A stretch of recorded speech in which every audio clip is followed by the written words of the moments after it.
Hi Lois, so I thought I'd send you this video to help you with what work you end up doing in inclusion today.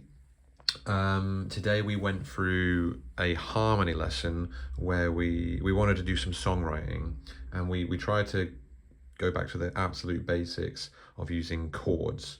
Now, if you look at the second slide of the PowerPoint I've sent you, you'll see it has the C major scale. C major scale is dead easy because it starts on C. That's why there's a screw on C to help you remember where C is, but then it just goes up the white notes. That's another C, and it keeps going. C major scale, it's just the white notes, no black notes. Now, with a scale like our C major scale, you can actually build a chord. You probably know this. Please don't think I'm trying to say this as if you don't know it, but I'm gonna go right back to basics. You can build a chord on each of those notes. So here's the note C. If I want a C chord, I need to play that note, but I also need to play two more. That's my C major chord.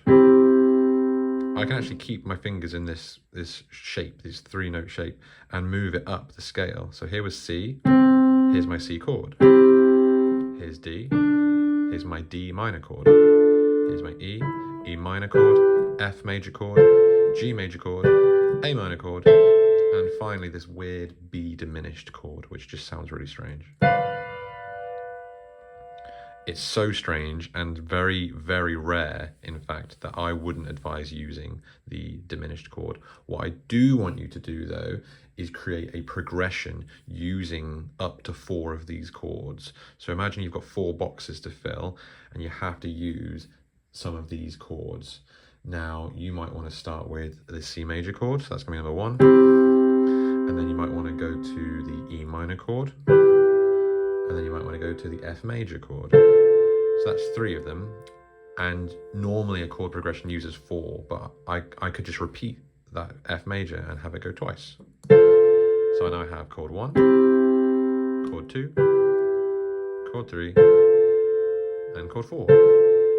I've chosen these chords especially because we were looking at a Billie Eilish song that you probably recognize.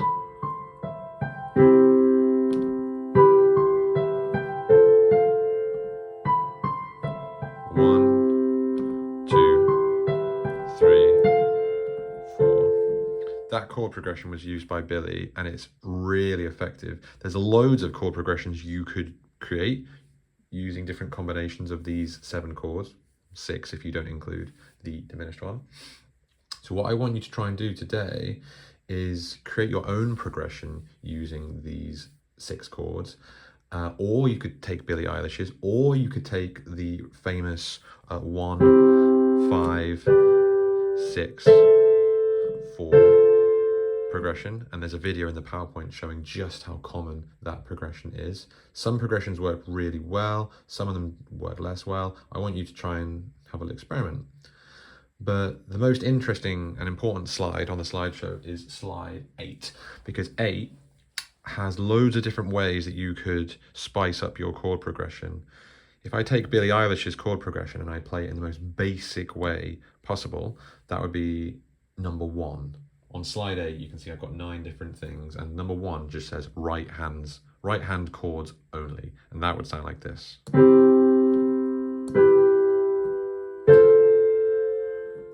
Really simple, really basic. It works quite well, but it's a little bit boring. So one thing we could do is the second thing on that slide, which is adding root notes in the left hand. Now, a root note is just the first note of the chord, in this case C, but I'm going to play C in my left hand down here.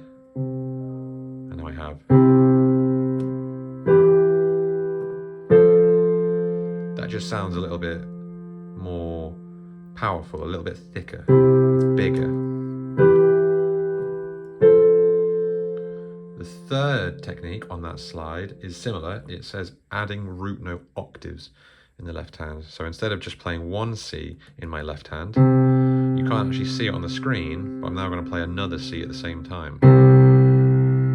You can hear that sounds a lot deeper, a lot bigger, a lot grander.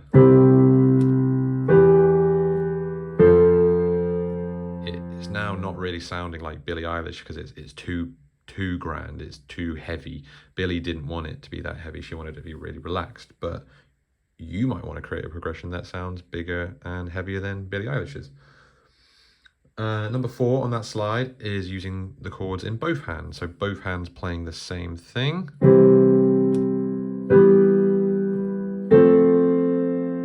Again, that's quite a big sound because you've got so many notes being played at the same time, so you might not want to do that. Number 5 is a bit interesting. 5 is called chord inversions. Now here's my first chord, C major, C, E, G. Now there's no reason why I can't change the order of those letters. Instead of starting on C and going C, E, G, I could instead go E, G, C. That's an inversion. It's the same chord, it's the same letters, it's just in a different order. So here's my first root position. Here is my inversion. And I can do another one. I could start on G instead. You can hear they all basically sound the same. They all work with each other, but they're different inversions of the same chord. And you can invert any of these chords. And that's actually what Billie Eilish does. She takes the C chord, but she plays it in this version. And then she takes the E minor chord, but she plays it in this version. And then she takes the F major chord and plays it in this version. So you now have,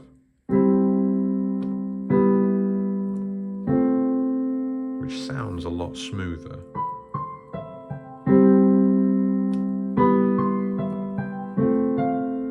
Sounds a lot more professional. Chord inversions are really good at making it feel smoother, feel more professional. Okay, chords in the left hand, pedal notes in the right hand. This is number 6. This one sounds beautiful. So I'm going to play the chords in my left hand. And in my right hand, I'm going to play pedal notes. Now, pedal notes are either the first note of your scale. Now, we're in the C major scale. So it'll be this note C. Or the 5th note of your scale. So 1, 2, 3, 4, 5, G. Now, if I play those notes whilst also playing the chords in my left hand, I'll play them up here. The effect is really beautiful. If I just play the first note, the C, with my chords, you get this. If I just play the G on top of the chords, that sounds nice. If I play both, it sounds really nice.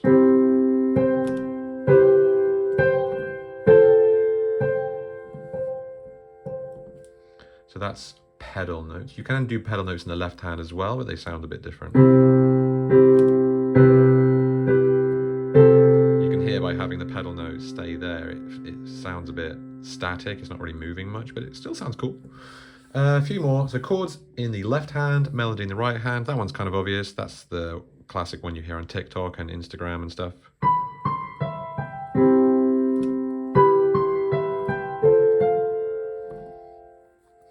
Then there's right hand arpeggios, number 8. Arpeggio is just, instead of playing all the notes at the same time, you play them one at a time. You break up the chord like this. And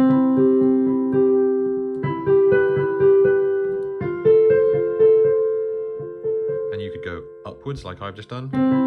You could go downwards. You could go up and down. And that's exactly how Adele came up with this. Arpeggios. If she didn't do that, the song would just sound like this.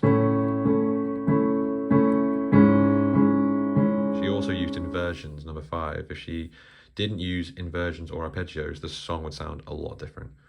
Last one, number 9, arpeggios in both hands. Same thing, but instead of just one hand, I'm going to do arpeggios in both hands.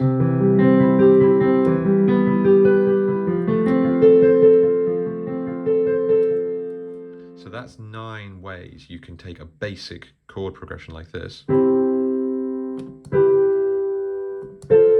really try and zhuzh it up. You can actually combine a lot of these together to create even cooler effects.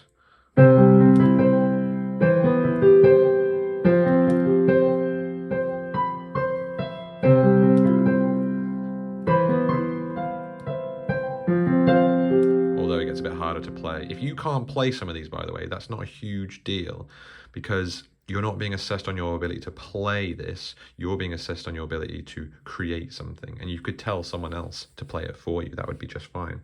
So as long as you've got the creative ideas, they are more important than your ability to play them. And that's kind of it. So that's what I want you to do. I want you to either take Billie Eilish's progression, or take another one that already exists, or make your own and try and experiment with it using some of these techniques that I've just shown you. And that's it.